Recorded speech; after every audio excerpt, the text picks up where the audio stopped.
Howdy. Welcome to Inspiration Daily for November 27, 2021. I am your host, Gina Greenlee. Hey. Of GinaGreenlee.com. Today's inspiration is short and sweet.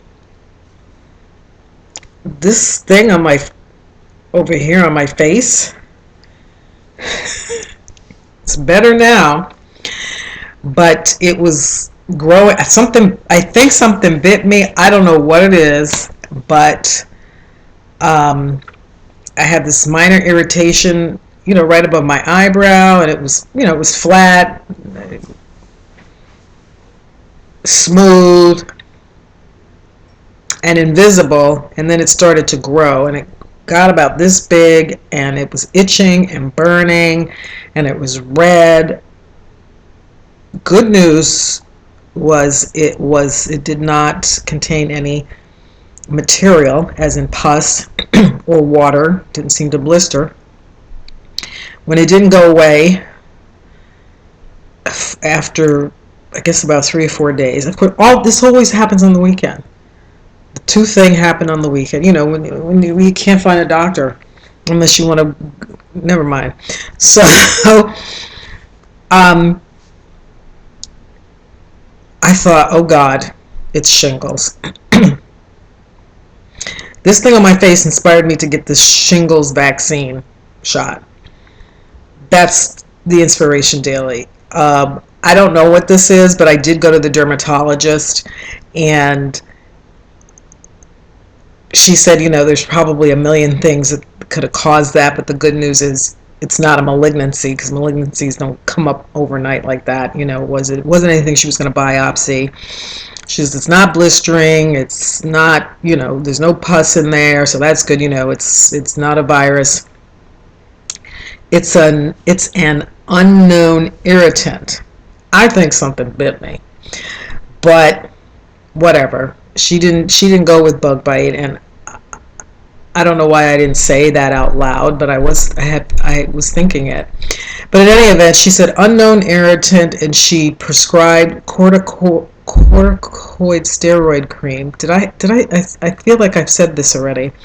But in any event, I said to the universe, if this is not shingles, I am going to go to Wally World right now and get a shingles vaccine shot.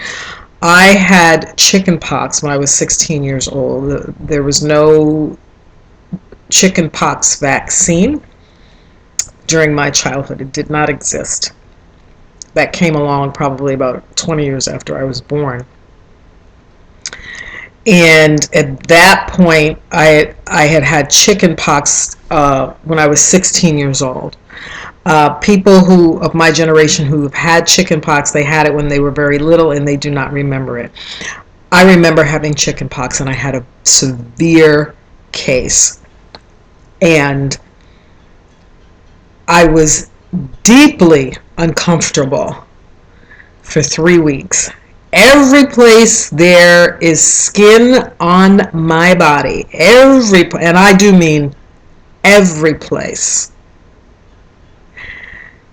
I had chicken pox, pustule, whatever you call those things, chicken pox. And I understood a number of years later that having had that, right, carrying that virus, predisposes one to shingles later in life. So here I am later in life. I don't want shingles. I hear it's 85,000 times worse than chicken pox because it attacks your nerves. The good thing is chicken pox, they're not painful, but they itch. And so the inability to scratch the snot out of your skin is actually a kind of psychic pain, because were you to do that, you would damage your skin. You would leave pock marks and all kinds of things. And as you can see, I have lovely skin because I didn't touch any of those suckers. One of them did leave a little hole, but you can't see it. So I said to the universe, I'm going to the dermatologist, and if whatever this is not shingles, I'm going to get a shingles shot because I wasn't planning to get one, but I have friends who have had shingles and they begged me. They begged me to get the shingles shot. And I had such a visceral memory of my experience at 16 having chicken pox that I said I cannot do that again. So the thing on my face, the unknown irritant, today's Inspiration Daily, that thing inspired me to get my shingles vaccine, and it's a 2-dose program. I have to wait a minimum of 2 months before I get the second shot. So that's not going to be sometime until February. But I cannot tell you the depth of my relief upon the dermatologist clearly diagnosing me as having an unknown irritant as opposed to shingles. So, woo-wee!